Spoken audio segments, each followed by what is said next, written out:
Good afternoon. Thanks for joining us today. My name is Pami Sachdeva, and I'm the ICD chair. And I'm pleased to welcome you on behalf of the board. I also want to thank Reverend Shelley Poe, who's sitting here, a member of our board, and her staff who are helping at the back, for hosting us in this beautiful church and for helping to arrange this event. Shelley has also agreed to kindly manage the question and answer session after the main presentation. As many of you know, ICD is an association of faith-based organizations dedicated to promoting mutual understanding and relationships among diverse people in and around Fairfax County. We do this through education, engagement, and support of various projects. ICD was founded 20 years ago by Christian, Jewish, and Muslim organizations, and we are fortunate to have the original founder as a member of the ICD board. She is the chair emeritus and the vice chair. So where is Marie? Marie Monson. She is there at the back. She should be sitting right up front.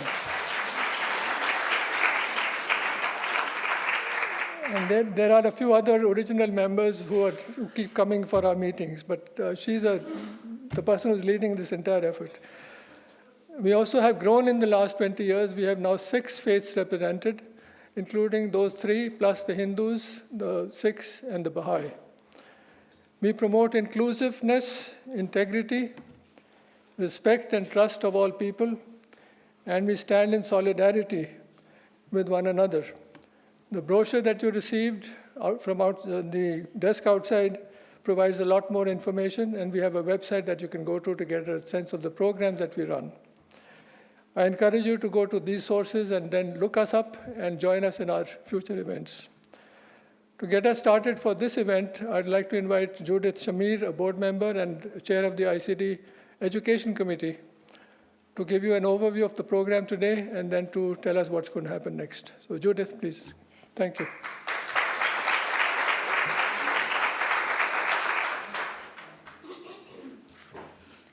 Thank you, Pami, and thank you to everyone participating today. When ICD chose the topic of immigration as one of those to be addressed in this year's dialogues, we called the program Welcoming the Stranger, the Challenge of Embracing Immigrants. It was clear then, and it's even clearer today, that the topic is timely, hotly debated, and impactful in very personal ways.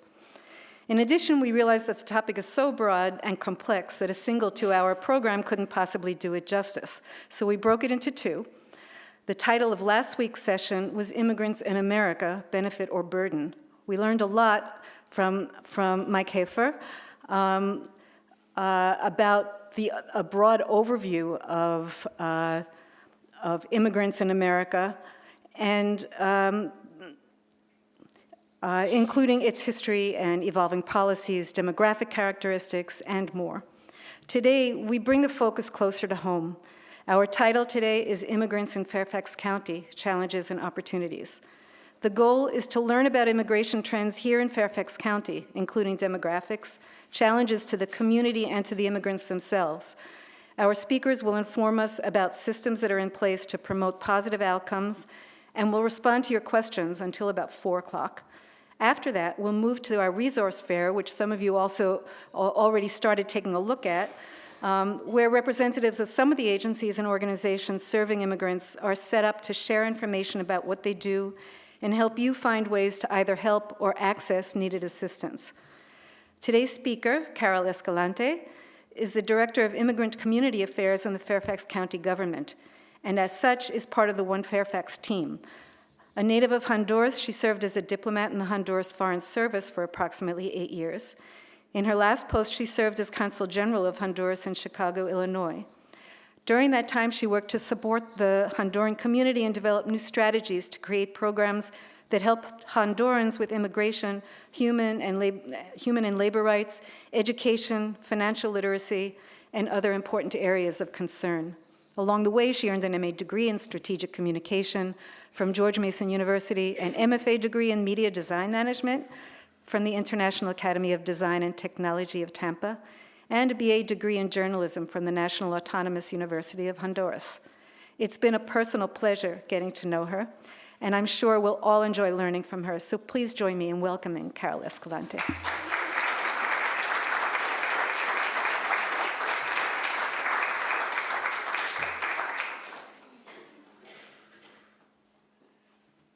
Hello, everyone. It's such a pleasure to be here today. How are you feeling? Great. Wonderful. Happy Sunday. Thank you so much, ICD and all the organizers of this beautiful event since day one. I remember when we were just talking about the event, I think it was maybe 4 or 5 months ago. It was a while ago, right? And, we all brainstormed and were able to put together this wonderful full event. And I wanted to say, Judy, thank you so much for, being the steering wheel and being able to make sure that everything was in place and put all the pieces together. Thank you, and it's a pleasure for me to be here. All right, then, let's see. There we go.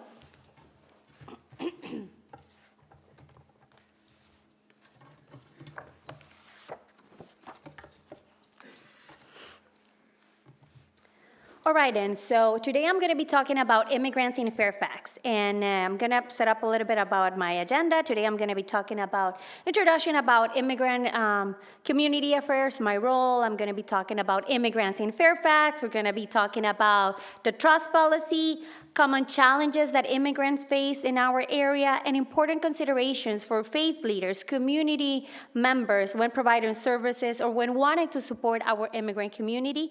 And then we're going to have our friend from Fairfax County Public Schools, Angela Aldave, to wrap up our presentation to talk about the importance for FCPS, the role of FCPS when supporting the immigrant community and how, they play a very important role when talking about immigrants in Fairfax County. And then we will wrap it up with conclusions and opportunity for questions and answers. All right, I'm going to start this with a very general question. How many of you consider yourself an immigrant? Raise your hand. All right, fair enough. Raise your hand if you consider if your parents or your grandparents were immigrants. Love it, I love those hands raised. Raise your hand if you know of any friends or family members who are or were immigrants. That's good, Perfect. As an immigrant person living in this wonderful country, so as I'm an immigrant myself, originally born in Honduras. I have been living in the United States since, I think, 2015 when I moved to get my first master's. And then my original idea when I moved to the United States was not to live in the United States. It was to come to study and go back to my home country. But then, sometimes God has other plans for us. And then between one thing and the other, I started working in Tampa. Then I moved back to Honduras when I finished my degree. And then I had the opportunity to join the Foreign Service. And they gave me my first opportunity in Washington, D.C., where I served my first post in the Foreign Service. Then I got reposted in Washington, D.C., which is not too common. In Washington, D.C., then I got promoted to Consul General of Honduras in Chicago, moved to Chicago, where I got engaged, married, and had my first daughter. I know that was a little bit extracurricular, but just so we can know each other a little bit more. So an immigrant, and I'm just saying this because as an immigrant myself, I am now a U.S. citizen. But then I will always be an immigrant, regardless of what is my status. So I'm going to read to you the concept of an immigrant. An immigrant is a person living in a country other than where this person was born. No matter if the person has taken the citizenship of the destination country, served in its military, married a native, or has another status, he or she will forever be an international migrant. Often used terms include migrant, a foreign-born, an international migrant, but that it will always be in our heart. I'm proud to be from Honduras, and I'm proud to be a U.S. citizen as well. All right, then, let's get started. So like I mentioned already, my agenda. All right, then. So the United States is a country created and formed by immigrants from all over the world. Through the U.S. history, immigrants seeking a better opportunity have flocked to these land shores. Currently, they reinvigorate the U.S. labor force, enrich the cultural diversity, and make its democracy stronger. While each sequential wave of immigration adds to the unique blend of cultures that define the U.S., it is wrong to believe that immigrants pose any threat to American values. The truth is that today's immigrants, just like forefathers, arrive here seeking the ability to freely worship, to express themselves without fear of government retribution, and to chart their own economic destiny. It is key to understand that diversity contributes to the country's economic productivity. According to the George W. Bush Institute, over half of the U.S. startups, and this is a number that actually makes me very proud, over $1 billion were founded by foreigners. These companies, what do these companies do? They create jobs, they promote innovation, and contribute to the country's economic productivity.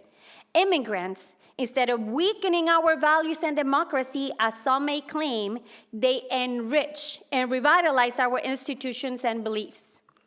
This is a silent, overlooked crisis. Immigrant families, often those ones with lawful status, are experiencing resounding levels of uncertainty.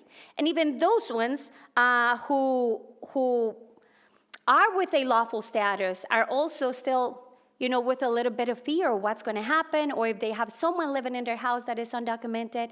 And if we put in the shoes of the undocumented community, then that fear and uncertainty grows even more.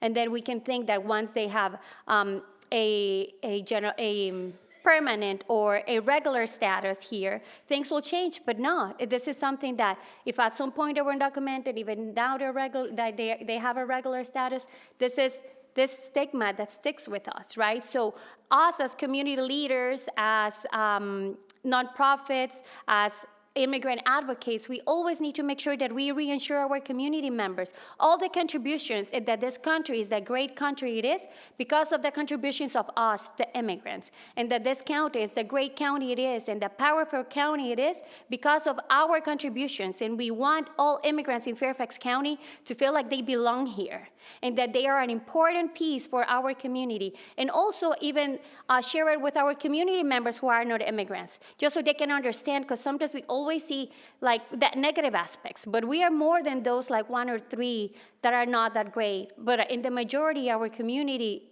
in the immigrant community, are hardworking people, decent people, that they're just trying to find a better destiny for them and for their families.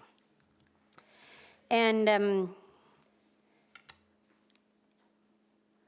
immigrants in Fairfax by district and demographics, and we can see that we have a big majority. We have people from all over the place. We have more than almost 30% of the population in Fairfax County are immigrants. And the number one language that we speak in Fairfax County will be, English, then Spanish, then Korean. And we see a big percentage of the Hindu community, but then with the characteristics that in India, a lot of our community members speak English, right? And then when they come here, that is a challenge that they don't have to face as many other immigrants that come from different places. And now I'm gonna, so I can start talking about the trust policy, we're gonna play a short, 60-second video. That's me in the video.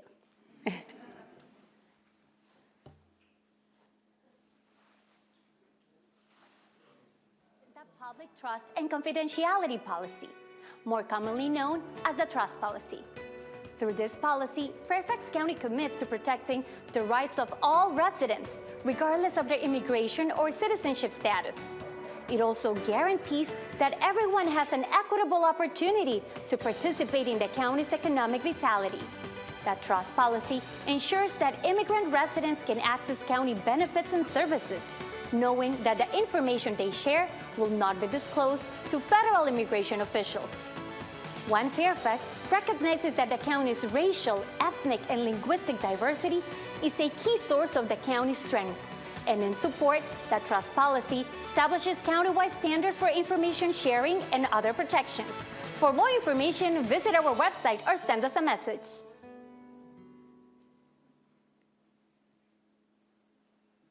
it's hard to put into words the horrors that we've witnessed every day. All right, and so the trust policy and trust and confidentiality policy, also known as the trust policy. So Fairfax County authorities were aware of the problematic of, with the immigrant community and that fear that, was present in our community. And to be able to respond in a positive way to it, for the last couple of years, authorities have been trying to build bridges that didn't exist before to be able to connect in a more effective way with our communities, with our main purpose of generating trust. We want our communities to feel that they are able to access programs or services without fear that the information they share with us is going to be disclosed to federal immigration officials, and overall generate trust, and that's why it's the trust policy. So in January 2021, the Board of Supervisors approved, like I mentioned, the Public Trust and Confidentiality Policy.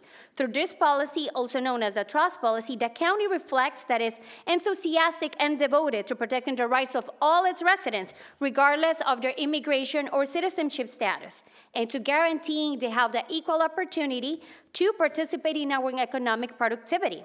The trust policy was issued to reaffirm current county policies and improve community health, welfare, safety, and security, and build trust by ensuring that immigrants, residents, can access county benefits and services, like I mentioned before, without fear that the information they share with us is going to be disclosed to federal immigration officials. Because we know that many of our community members sometimes, even if they will qualify to access this program or service, even if it's not from a county agency, they will. What information are they going to ask me? Are they going to ask me for a Social Security? Or even if they have a regular status now, they will say, what information do I need to provide because I have someone that is undocumented living within my house?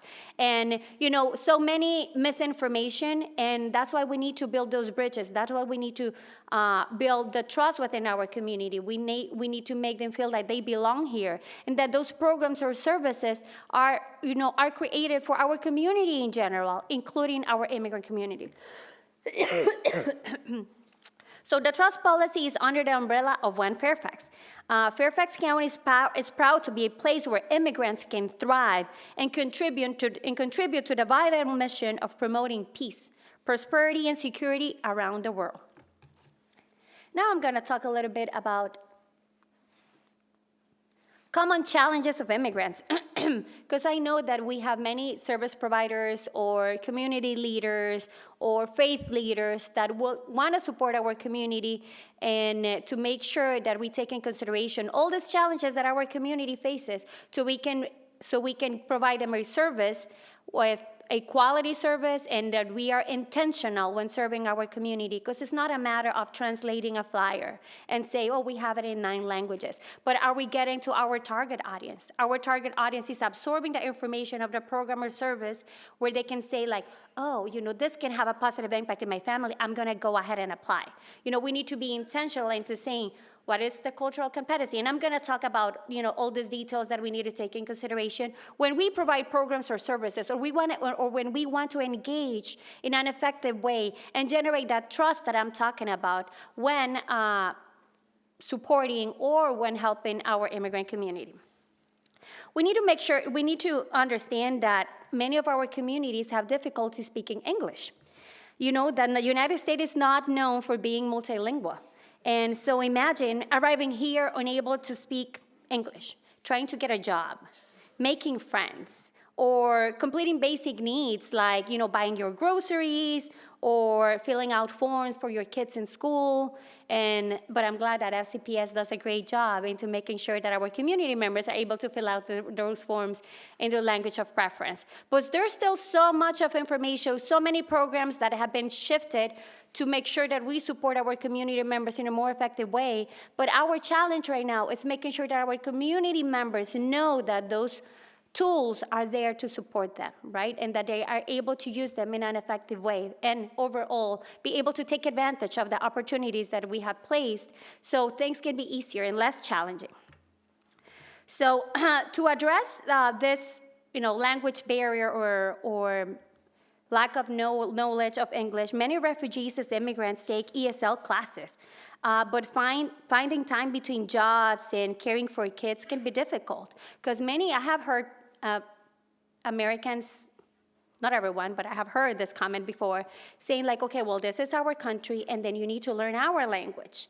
But it's very easy to say it, but if you put yourself in the shoes of someone who hasn't, they know nothing about English, and then having to work to be able to pay for the rent so your family can live in a house or can live in an apartment or in a multi-family place. And then on top of that, have the challenge of say, I need to speak English. I need to, because that will open opportunities for me and my family. At what time will they go to ESL classes? They will have to do it at night, where there's sometimes will have to leave the older family member, at the care of the younger ones, which is not ideal, because those are the kind of things that our community members are currently doing. Raising children and helping them succeed in school, and this is an important part of FCPS. Many of our community members are, they get here, and people think, oh, by the time they get to the United States, they go through like different kind of challenges just to get here. And it's not like, okay, the American dream is complete once you get here. There are many challenges, right? And then imagine raising your child and not being able to speak English. Your child is going to school, not understanding how the process works. And then we know that usually kids get Americanized very easy, right? Even with their food or the way things work in the American culture, which is not a bad thing, but it becomes a challenge for the parents when they want to help them in school and they don't speak the language, and then the kids end up being the interpreter of the house because they're able to catch up on English faster than the parents, and then it becomes kind of like the roles where I'm your parent, and then the kid come like inverse, because then the kids say, I'm doing this for my parents. And it's challenging for parents being in that kind of situation, because how, as a parent, and this is something that probably my colleague Angela is gonna talk a little bit about, is helping them succeed, because they are also learning English. And then how can we support them in school? They work, they're learning English, and on top of that, supporting them supporting your kids with things that they might not be 100% in the subjects like math or reading, with workbooks that are completely in English.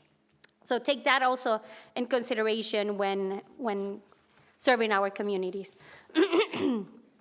Securing work.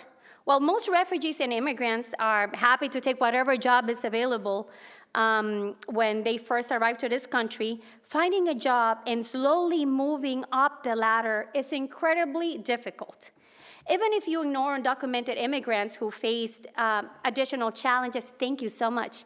I'm recovering from a cold, and my colleagues from ICD know this. I got sick for like a week, and then I'm like, oh, I'm feeling better finally, and then I got sick again because my daughter got sick, and those are other challenges that we have, when we have kids in school age. Thank you very much for the water. So to go back, say the challenges that our community face, especially at the undocumented. And when securing a job, they get a job, and then whatever it takes, they will try to stick with the job, and because that's the job that is providing for their families. So even if English, trouble speaking English, it's a major problem for our community members. Give me 1 second. Finding frustrating to get the jobs probably that they want. Imagine how many professionals that have their degree from their home countries, and they get here and they're not able to validate their degrees here. Or, things work a little bit different in here. And I know there are many programs, which is great, and I am supporting through my office, into how we can incorporate people that were maybe in the medical industry or in the dental industry in their home countries, because we need them. We need them to be part of our labor force, and that way we will be supporting them into getting a better income and their families, and we will be supporting the industry because our community needs them.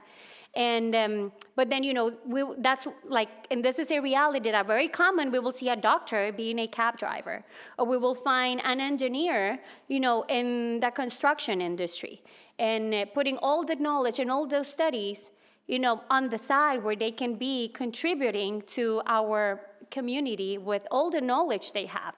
So making sure that we're able to guide them into programs or services, or that they can keep improving their abilities to make sure that they get to that job that they really want, because it can also create a mental health problem to our community members when you were a successful professional in your home country, and then because we all have different reasons why we migrate, right?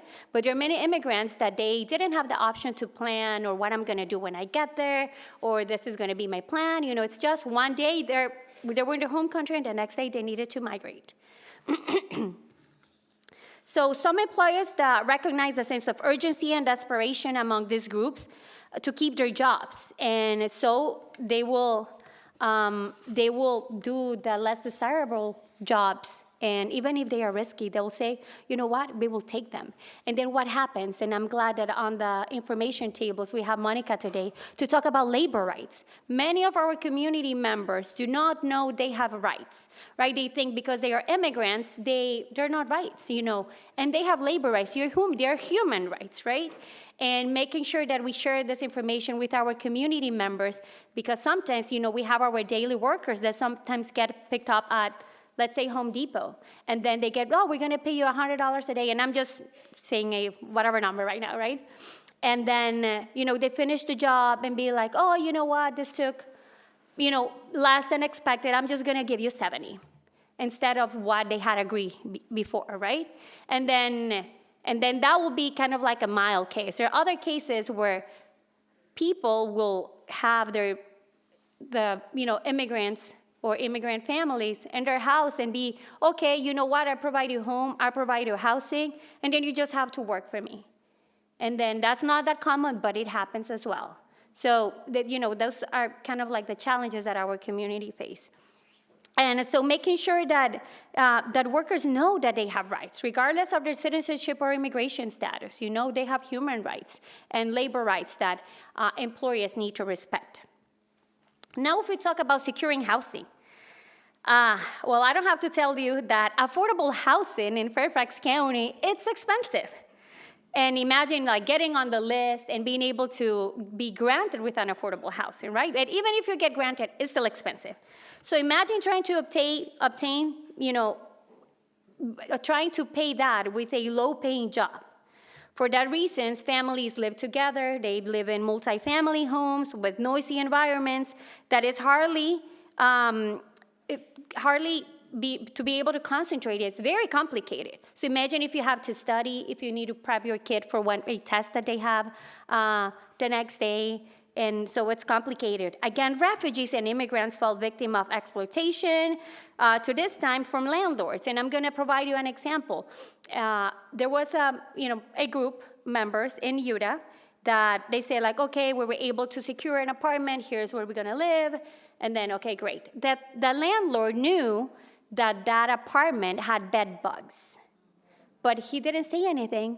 The person moved. When the person was in the apartment, said they recognized, okay, we have bed bugs in here. And then the landlord said, okay, if you want us to fix the problem, you will need to pay $500. And then at this point, they have no information. What are my rights as a tenant? And they will be and then being able to secure another apartment, if you consider if they don't have documents, they don't have credit history, and they say we were able to secure this apartment, we will pay $500, and at a low pay, earning very little money, and then on top of that having to pay those $500, that's so unfair. But those are situations that our community members face commonly. Now I'm going to talk about accessing services. Undocumented immigrants have an especially difficult time accessing services, like I mentioned before, largely because they are afraid of being deported.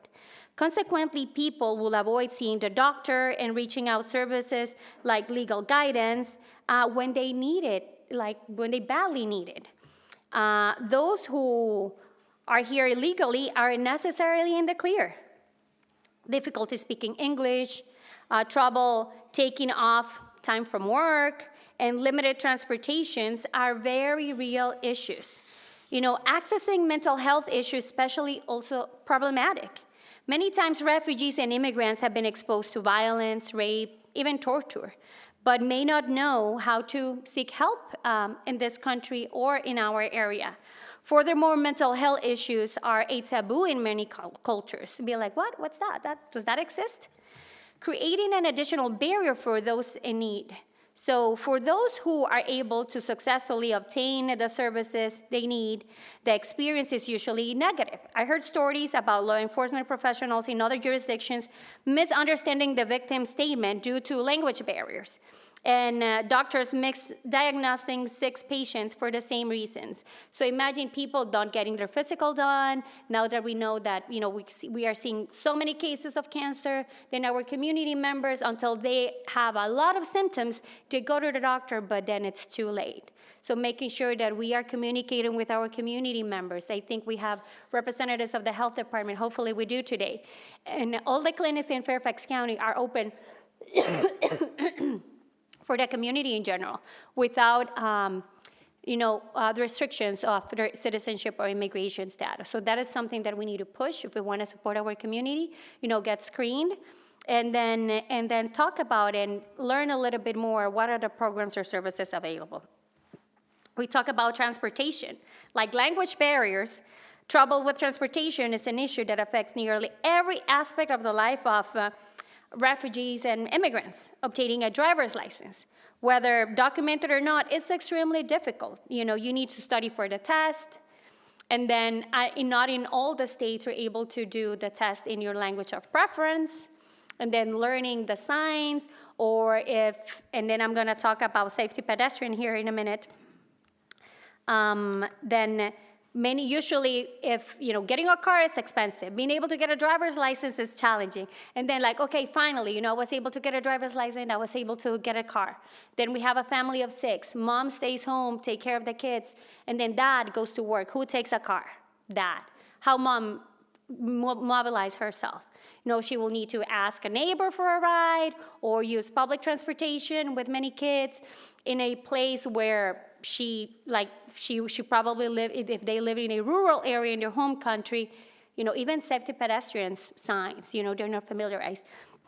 I have to share an example. There was an example from a international rescue community in the state of Utah that, they were supporting a group of immigrants, and, there was this mom and her kids, these are the programs or services. With many challenges, she was able to get to the office. And then they say, these are the programs that you can access, and she was so happy. It's like, okay, wonderful, this is gonna support my family. When she needed to get out, they realized that it was gonna be challenging for her to be able to get to her home, because she recently arrived here. She got there because someone gave her a ride and be like, okay, here's where you can get these programs or services. And then they're like, okay, these are going to be the directions. You're going to get in this bus, and then by the time you get to your final destination, then you're fine. And to come back a week from now, you will get on this bus. This is the station. Walk, 2 blocks, then make a right, et cetera, et cetera. Then this person, woke up and say okay, finally, today is my day. Things are getting better. So she woke up and tried to get out of she got out of her house. Had a challenging time being able to get to the bus stop because where she used to live, there were unpaved streets where there were not signs. There was not a zebra crosswalk. So, of course, she was violating the pedestrian safety signals and people honking, and she kind of getting in between the streets. And and she was in fear. And then finally, she was able to make it on the bus. Then she missed her stop because it was fast, and then ended up hopping off at another place, but she was not able to ask someone for help to be able to, how do I get to this place? So long story short, she was able to get home, but she was not able to get to the programs or services. And they realized this until they called her, and she cried, and she said, we really need the services, but for me, it's very challenging to be able to get there. So take that also in consideration. And then if we talk about the cultural barriers, again, just like transportation and trouble speaking English, cultural barriers present each and every aspect of the life of immigrants. And to give you an example, because I love examples, because that way we see things in perspective, right? Imagine there was this community, kind of a youth program they were running at a church, and they said oh, it will be so great if we put together, let's go on a hike with our, youth program, and let's invite the newcomers. There was a group of youth newcomers, and it will be great if they can come, they can integrate within our community. And they were like, oh, this is wonderful. The organizers, they said, like, it's going to be a great time for them to be able to blend with everyone and feel part of the community. A couple of weeks, when the day was getting closer, a group of the migrants said, you know what, we're not really feeling this activity because we feel like going through the forest, going through the mountains, it will bring back everything we went through to be able to get there, those traumas that we currently have. And, being without communication or, being in the middle of nowhere was not an ideal place for them in their current situation because that's what they did, not for fun, but for survival. So always, if we need to take every aspect of, right, what's the background, who am I speaking, what this person has been through when we want to support them. And I know this is a lot of information, but I think it's important for us to be able to put this in perspective. When celebrate immigrants in Fairfax County, faith leaders can, and nonprofit community members, community leaders, can make a profound impact by addressing the unique needs of immigrant communities with empathy and understanding. What are some considerations? Cultural sensitivity, like I said, and respect. Immigrants come from diverse cultural, religious, and linguistic backgrounds. Take time to understand their unique traditions, values, and customs, which can help and create a welcoming and inclusive environment. Language accessibility, like I mentioned, make sure that we are being intentional when providing those resources, when we are putting together those events, so our community members feel welcome. And like I said, it's not a matter of having the flyer translated. It's having someone on the other side of the phone, of the number that is on the flyer, being able to provide services to the person that is going to call. Because if not, it becomes very frustrating for the community member that is seeking the information. Legal and immigration supports. Many immigrants face challenges with documentation, legal status, or navigation the immigration system. And right now, we have many asylum seekers that maybe they were able to file for their EAD, their employment identification document, authorization document, and what's next, right? What is the next step? Because sometimes it will be like, I'm here, I'm okay, my asylum process is in process, and but it's not finalized. And then many of them lack of that information. So making sure that we guide them, and with these organizations, or if we're like a faith leader, and I know we have many nonprofits, understanding what our other nonprofits, agencies are working on, it's important so we can all work as a team and then support each other. I can provide the services, but then, because people talk and they will share with you, this is what I have been going through, and be like, okay, maybe you can talk with this other nonprofit that is going to be able to support them. And that way we generate this, it's kind of like chain of trust with our community members. Community resource awareness. Immigrants often need to access to resources such as housing, employment, healthcare, and education. Like I said, familiarize yourself with local organizations and services available in Fairfax County and serve as a connector to these resources. And I would also like to invite you to be a trust policy ambassador and share with our community members that they can access programs or services, especially right now. After the elections, I have heard a lot of community members coming forward and saying, are they going to come and knock at the door of my house? And understanding that in Fairfax County, the trust policy stays strong. And this is something that I socialize and work almost in a weekly basis with the police department. The police department is not, they are not federal immigration officials, and they are not here. It's actually a violation to their procedures to participate with anything, any kind of program that is connected with law enforcement. So Upper Police Department, it's here to provide public safety for our community members. So making sure that our community members call our authorities when they need help. There was a case in an apartment complex in the area of Coolmore where someone passed away at a house. And then it was an apartment building. And community members, and some of you were familiar with this case, they will hear the crying, and they're crying for hours. This started like around 8 a.m., they're crying until one neighbor said, I'm gonna go knock on the door. Like, what is happening? They went knock on the door, one of the family members had passed away, and they had not called fire rescue, they had not called the police department because they said, I don't have a social security number and I don't wanna get deported. So those kind of cases is our agencies, fire and rescue, and the police department are here to provide public safety and to support our community. So making sure that we are creating these bridges, we're working really close with the police department to make sure they also socialize it with our community and that they assign the officers taking in consideration the language access of our community so things don't get lost in translation. And empathy and trust building. You know, immigrants may have negative, probably had negative impact or negative perceptions of how the government worked in their home country. And, talk to them and tell them things were different here. And we're here to support you, to make sure that they feel like they belong here as well. Supporting youth and family dynamics. Many immigrants' families face unique generational and cultural tensions. Faith leaders can support children and parents by providing family-based programming, tutoring, mentorship, and addressing educational and social challenges specific to immigrant and youth.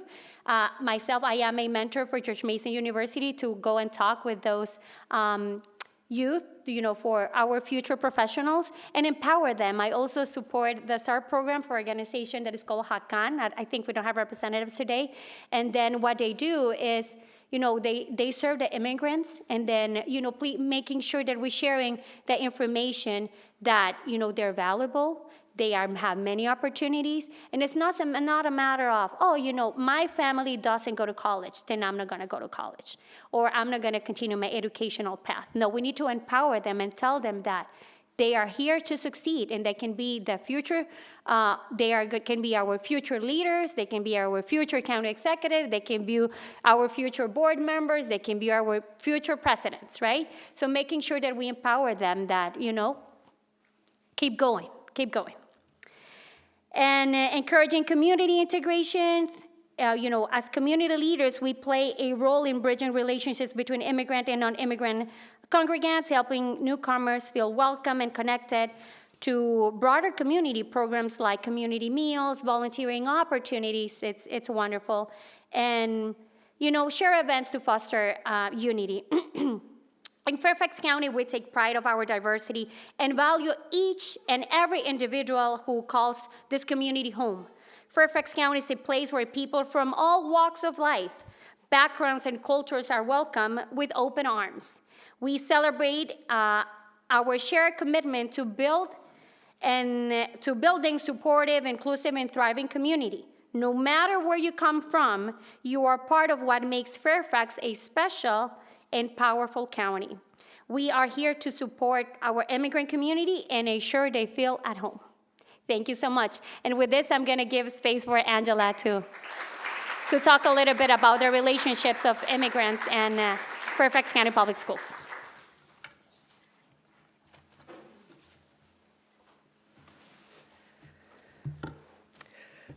Thank you, Carol. That was impressive. Have to see Fairfax County coming together and taking consideration so many challenges our immigrants have. My name is Angela Aldave. I'm the Director of Community Relations for Fairfax County Public Schools. I'm so honored to be here with this amazing community and with all our community organizations to share along with what Carol mentioned. Fairfax County Public Schools is committed and dedicated to provide a welcoming and inclusive space for each and every of our students and families. It aligns with our new strategic plan that said excellent equity and opportunity. We have around 183,000 students. From those ones, 20% of those students come from immigrant families. 17% of them speak Spanish, and then we have the top as well, Korean, Vietnamese, Arabic, Chinese, Urdu. For us in Fairfax County, it's extremely important that our families feel welcome and connected. We think as an educational institution as a holistic approach. Every single challenge that Carol mentioned for our families are taken in consideration when we see as students. We are trying to embrace and ask our parents to share with us. It's challenging for families to come forward and let us know what they need. We are trying to build that capacity because we cannot help those students that we do not know where their struggles are at home.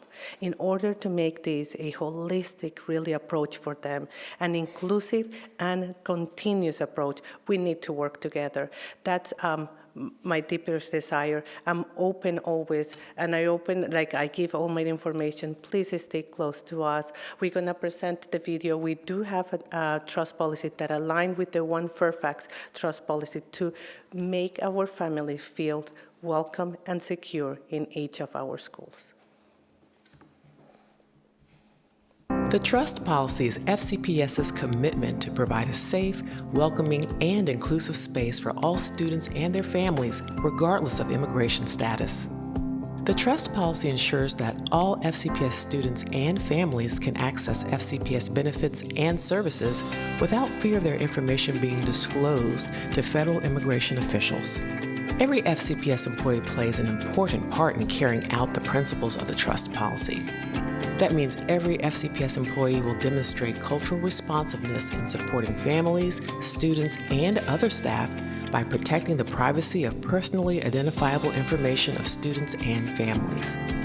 FCPS is already doing much of what is referenced in the trust policy. The policy, along with the related regulation, documents our commitment to the work so everyone has a common understanding. Please visit the Trust Policy webpage at fcps.edu/trustpolicy. With that, I just wanted to let you know that website had the same message in all languages. We are trying and we are committed to provide the most important messages, especially coming from the superintendent, in all languages. Not because the language, as Carol said, the language is the first barrier, but we try to make those videos culturally responsive to their needs.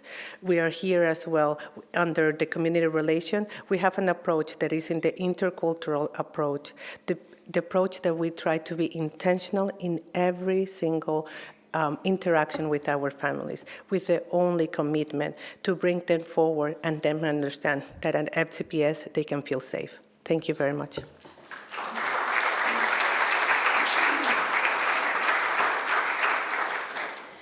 Well, thank you so much, Carol and Angela. That was really informative. I especially appreciate the stories that you shared, Carol. Sometimes when we see statistics and we hear slogans, but it's really good to hear some of the actual struggles that immigrants are facing in our county. I'm sure that some of you would love to ask some questions. There's a microphone here in the middle, and if you're not able or do not wish to move to the microphone, we also have a handheld that we will bring around to you. So if you have a question, either raise your hand or come to the center aisle. Please. The microphone is just behind you. I probably don't need one, do I? No. Okay, sorry. No worries. Okay, good afternoon, everyone. So my question is just trying to understand, I guess it's two-pronged. One is, and I think, Carol, you touched upon this, but maybe in a little more detail, as far as what does Fairfax County provide to as far as our undocumented brothers and sisters in the neighborhood, and what can we do to help, I guess, immigrants, but also maybe to help the undocumented? I know there's some fears, you talked about that, so maybe if you could maybe talk a little bit more about that. Sure, I think that's a great question. And you know, in Fairfax County, we have Through our Health and Human Services agencies, we provide many programs or services, right? Like, for example, we have our language and translation services through our new department in the Office of Public Affairs that supports the different county agencies to provide interpretation and translation services for our community members. We have healthcare and mental health support through the health department, through CSB. We have employment and job training programs that are provided by Department of Family Services. And like that, we have many programs. Like I said, we have education in English language learning, housing assistance, family and community support, refugee and asylum support services, emergency assistance. And then we also partner up with many nonprofits that support our immigrant community. And then we, through our agency, we work really close with these nonprofits that support our community, and we provide financial assistance also to this nonprofit to better serve our community members. So in Fairfax County, we are definitely hands-on into giving our community the different tools they need to make sure they succeed, because our main purpose is not just providing these programs or services when a person is a newcomer or when they are going through like times that are challenging, but we want to provide them the tools to make sure that they don't need those programs or services and they're able to walk on their own feet and be able to shape their own economic destiny. And I also wanted to share, after I heard my colleague Angela David talk, the trust policy and trust and confidentiality policy. We have a website where our community members, if for some reason they have a trust policy compliance concern, because I didn't mention this, we have a website where they can contact us. They can share a form and put their trust policy compliance concern. They can do it via phone in 9 languages, and we will do the follow-up with the agency where the concern took place, and they can also do it by email at immigrants@fairfax.com. Thank you. Hello, can you hear me? Yes. You can probably hear me without it. Okay, I can do this thing. I'm curious as to how you communicate all these services to the immigrants themselves. What is the pipeline there? Because I work in a charity, somebody else works in a charity, somebody has an organization, another organization, but what is the central mechanism for communicating all these services to the immigrants themselves? I think that's a great question. And just to give you a little bit of background, my position is a new position. I have been in the county for approximately, I will say, more than 2 years now. It's going to be my 3rd year in January.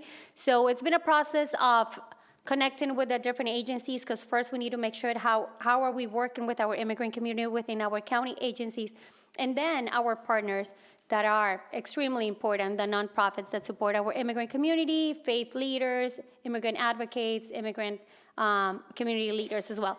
So what we do, like right now, the same message that I am sharing, we have trust policy points of contact in all the 44 agencies in Fairfax County, where they socialize it with all the county staff within their department. What is the trust policy and how we can better support our immigrant community?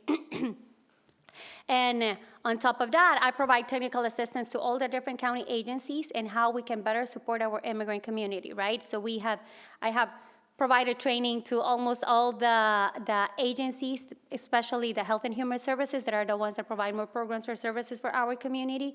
And very common, I get invited to talk with our community members, community leaders, nonprofit organizations, details about the trust policy, right? Go in deep about what is the trust policy and what does it mean, and how we can generate that trust within our community.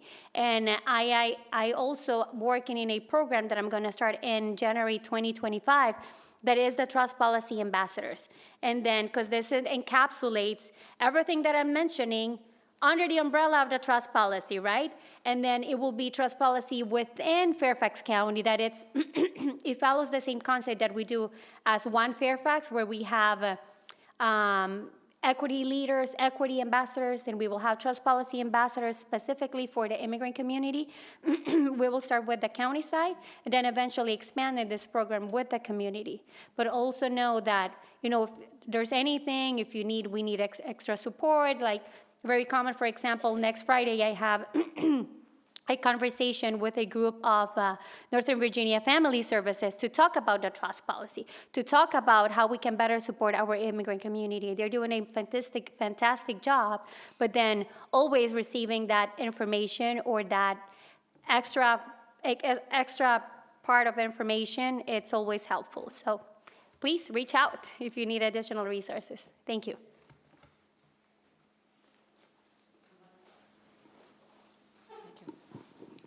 I was helping in a school, predominantly Spanish language school, and the teacher I was working with, who was very sympathetic, said the problem is the parents think they'll drop the kids at school and the school will do the educating. And the principal explained that some of them come from cultures where the parents are not particularly invited to be involved. So you have kids who are not getting the support. They're missing out from the ingredient of their parents' involvement in their education. Thank you very much for that question. It's a challenge. It's a challenge that the schools face, and that's why we are more into the community. We also now put together the Family Academy that is at the moment an online portal, but we are trying to move forward and now be more into the community to actually build the capacity of those families to understand that the educational system is a partnership, is a constant partnership between home and school. But more importantly, I'm here today to also let you know, reach out to us, let's work together, because we need to build the capacity of those families together to make them understand that it's not just dropping their students at school, it's making it a solid partnership. It's a kind of a difficult word for them to understand because of all the challenges that Carol, mentioned. It's not that they don't want it, it's just that it's hard for them to put it together. And that's where we are trying to work together to see how can we truly build that capacity of the parents. And we are trying to do focus group. We are trying to understand where they're coming from so we can help them and give them the tools to, even if they are not at the school, how can they help us from home? I'm open always to ideas, but at the same time, please reach out to us. We are stronger if we work together.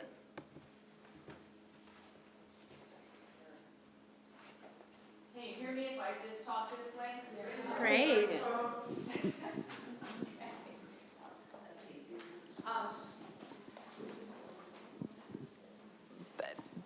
Coming off of that question, I think that was Diane, and then this question and your answer. So I wonder if it seems to me in my experience, the church in many of these immigrant or temple or whichever their religious place of worship is a very important part of their family, community, life. And do you go? Do you explore? Do you have set up conferences or whatever in those situations also? When the new superintendent was placed, we do have a group that is in the interfaith community group. They get together once a month, for my understanding. So we provide that information to them so they are informed. I'm working on how could I provide a constant communication, because that maybe happen once a month, but I am seeing that the need from now and moving forward, and just to see making it consistent communication, because I think that's where we lack. We are really good when we started, and then how are we gonna make it consistent? So that's what we are working on.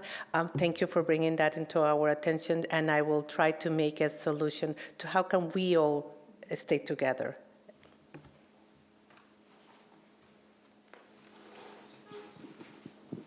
Hi, my name is Kathy Coles, and I just retired recently from teaching, I think, 1,000 years in the Fairfax County Public School System, and have been privileged to work with, I hope, all of the people that you were representing today in your wonderful program. So thank you for that.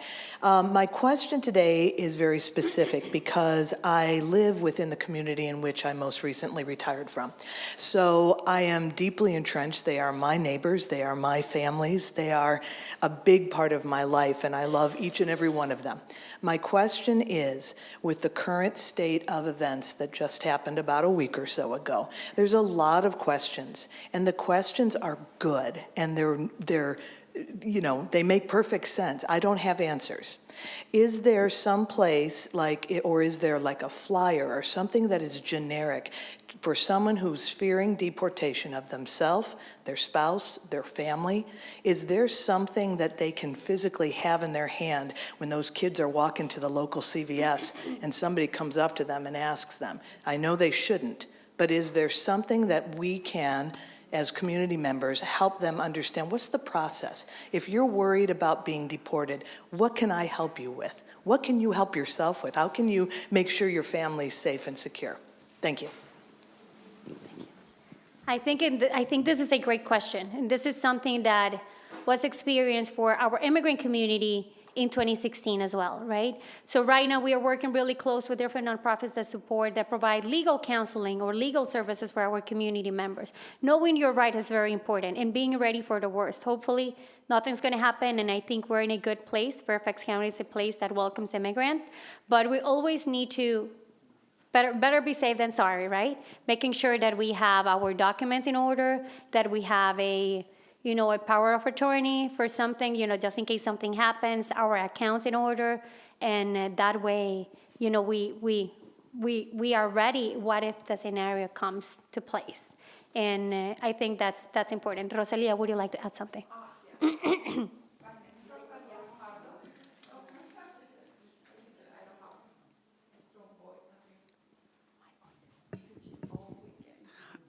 Can you hear me now? My name is Rosalia Fajardo, longtime advocate and community leader, especially in disability rights and special education. And in regards, I don't have any question at all because I have been living through this in the past, the deportation crisis. And I know someone here who is Maria de Mones cannot say not. We have been living through that. We prepare, this time is worst because the hate is embedded in our Latino community. And that's the worst part for me as a leader.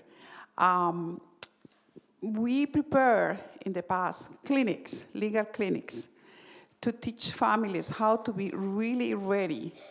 And I'm looking at you because I think we did that in the past at the Just Neighborhood. Really prepare doing the power of the attorneys. Think about who is going to be in charge of the kids in case of deportation. And sorry, yes, maybe we're a safe haven place in Fairfax County, but we lived through it 10 years ago. And I vividly remember that. And Legal Aid Justice Center, we were Just Neighborhood, we were preparing the families and helping it. I do not have any hopes. I have hopes and not hopes because our own Latino community, I feel betrayed. I feel, and I'm sorry to say that openly, it has been so hard for me because with the population that I work. And I'm so emotional because yesterday I was presenting a workshop for 25 parents, immigrants with kids in special education, with kids who cannot talk, cannot walk, and all of them are undocumented. And they're in real fear and terror. And this is not a country that I dreamed to age because I have been living 33 years in the United States in this area and giving up everything, my last drop of blood to this community. And we really need to be ready. The school really need to be, again, door opens because the culture has been changed drastically. The schools sometimes are they judge a lot our communities because we do not are the regular Anglo family who has the beautiful job, the babysitter. No, we have 3 jobs. We have kids with disabilities. Many of our Latina mothers are households by themselves. And then you cannot pretend that they need to be the perfect mother who go Friday to the school. And that's something that we really need to tackle with a lot of understanding. And it's not this approach to pobrecito, no, with a lot of understanding and respect for our mothers and our fathers in terms of dropping the kids in the school. They are coming from, and you cannot imagine what I have been hearing lately, what I was hearing yesterday in that workshop that made me tear. It's impossible not. This administration, and I'm going to end, this administration, incoming administration, wants to close the Department of Education. It's the temple of our democracy, and it's the temple for 6 million of students with disabilities who depends on the Department of Education. For the schools, everything, the budget, everything is through the Department of Education. And I hope that we really become ambassadors and we really organize and do the resistance. I was seriously wanted to leave the country, but not. I cannot. I cannot leave my granddaughter, who is going to be born in April, my daughter, and lately my community. No soy cobarde. I'm not a coward. And I'm going to face this as I faced it 33 years ago when I came as a refugee. Hiding with the same. Sorry. Thank you.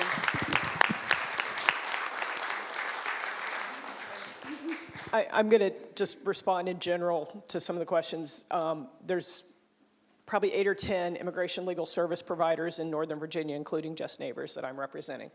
None of us have the capacity that's going to be required collectively to help everybody who's probably going to face a need. We are, 2 weeks or a week and a half past the election, and we're all trying to figure out our responses. What we're looking to do is, we already have Know Your Rights presentations in multiple languages on our website, so that's a place you can refer people if they need that information to understand it. We are going to continue to build that information both for potential clients or for the immigrants and for how communities can help. And trust me, we're all as freaked out about this and what to expect because we did live through this 8 years ago. We're 8 years smarter.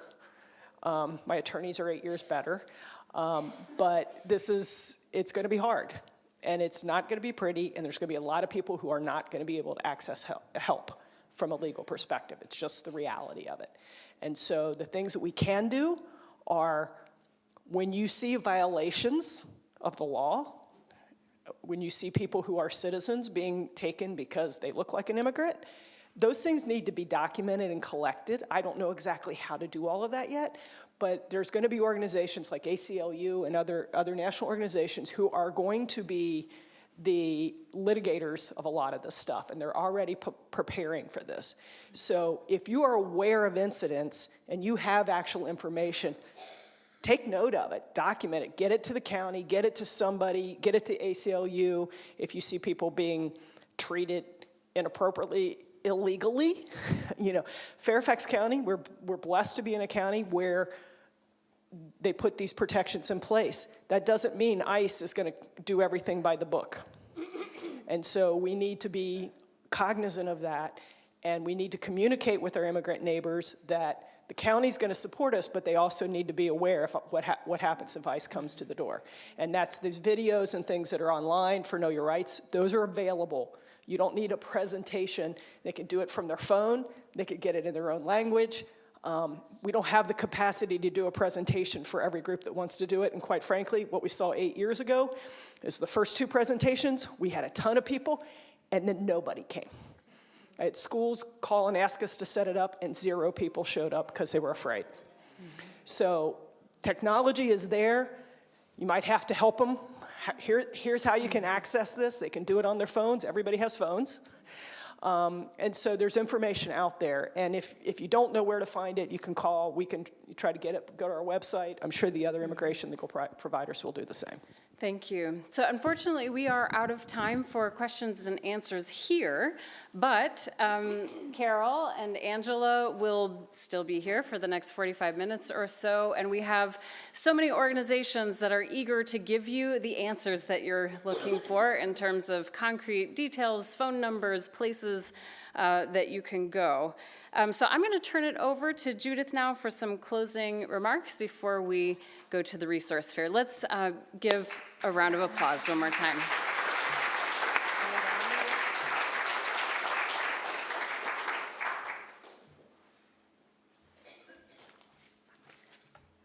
Thank you. I want to add my thanks to Carol and to Angela for a wonderful, wonderful presentation, very important presentation. And thanks to all of you, everyone that asked questions or made comments as well. We're very fortunate to have representatives from a number of agencies, either within the county or nonprofits, that are here to share information in response to some of the questions that are being raised about how do we access services, how can we know which organizations are doing what. Just to run quickly through, we have Catholic Charities, Community Services Board, the EEOC, Outreach and Education, Fairfax County Health Department, the Public Schools, Innova Seville Center, Just Neighbors, the Mission Center from Annandale United Methodist, NCS Coordinated Services Planning, Neighbor to Neighbor, and I believe Vida Senior Centers is here, I'm not certain, and Independence Center of Northern Virginia. So there are a number of organizations. I encourage you to walk around, talk to them, get information, and find out how you can connect. One of the things that we expect to do in follow-up to this program is, in addition to putting a video of this presentation on our website, we are gathering the resources, and we'll put as much information as we can with links to how you can access more information, and continue to share whatever we can so that all of you can be involved in responding to these difficulties. Again, I want to thank Carol as well for really helping us in planning this program, and to Pastor Shelley Poe and Little River United Church of Christ, which has been very generous in hosting these events. Members of the ICD Board of Directors who worked on putting this together, and the Education Committee. I do hope that you will provide information yourselves to the organizations that are here, if there are ways that you may be able to volunteer and do work, and take information from them that you can use to share with people that you know that need access to these services. One final note that you should be aware that we may use photos from this event on our website or in other things. We assume that that's all right with you, but if you do have any concerns, which is perfectly fine, just see me about that. We'll make sure not to use any photos that you're in.